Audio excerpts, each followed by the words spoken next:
Hello everyone, thanks for joining me for this video.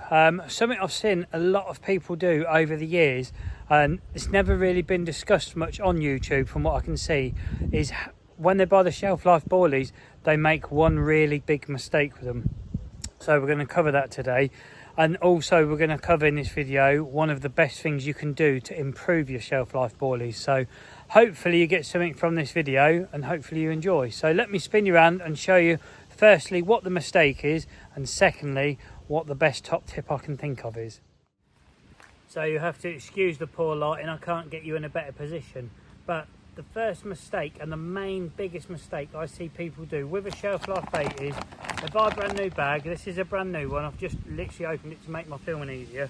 They get a bucket and what they do is this. That is the worst thing you can do with a shelf life bait. Okay, because what happens is, that's 5 kilos of bait and that's gone in a 10 litre bucket. So already you've got, when you put the lid on, you've now got a void of air trapped in that bucket of approximately 1.5 inches thick. So you might think, well, that's not that much, it's not too bad, I'll keep the bucket sealed. That's fine. Every time you take the lid off, you now let that air out, fresh air comes in. What happens is it dries your bait out. These at the moment are really, really soft. Okay, you'll notice if you've ever stored your bait in buckets, over time you'll open them and they're like bullets. It's because the air trapped in there draws all the moisture out of the bait. So that's the first issue with this. The second issue is when you use them, so let's just put a few in. Let's take roughly 1 kilo of it out. So say you've used 1 kilo of bait in the lake, you've thrown it in, you get them through, you've got 4 kilos left in your bucket.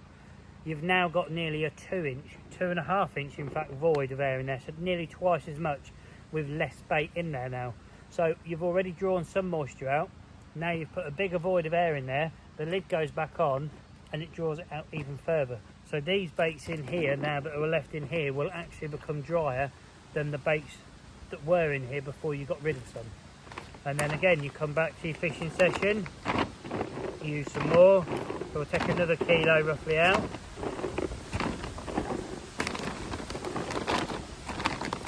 Approximately, let's say. Now if I show you, nearly half the bucket is a void of air. So when the lid goes back on again, half the bucket is now air. There's half a bucket of boilies left that have already been dried twice.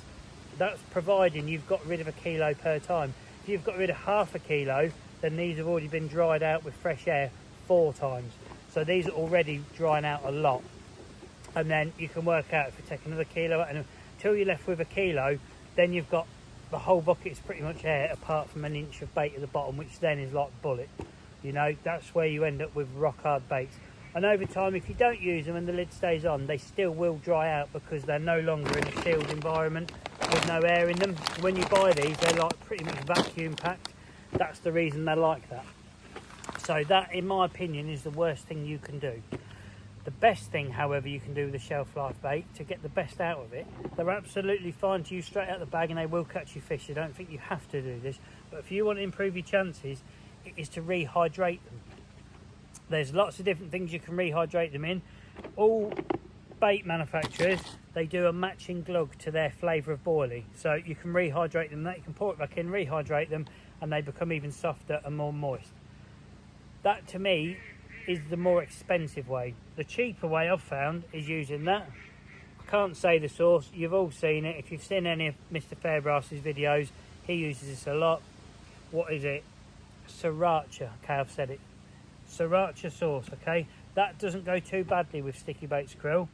And all I've done is I've put some lake water in there, poured some of that sauce, and I've mixed it. I've just got here, I've got to set all my kit up, find where I'm fishing, the spot I'm fishing, etc. So while I'm doing that, all I'm going to do is just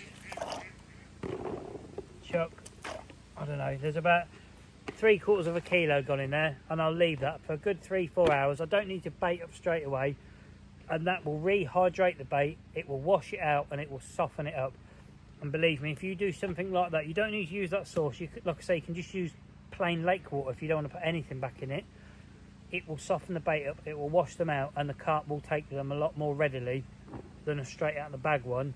And a rock hard one, when it goes in the lake, it rehydrates in whatever it's sitting on. So if it's in dirty silt, it's drawing all that dirt, silt, awful muddy taste into your bait, and it's not nice.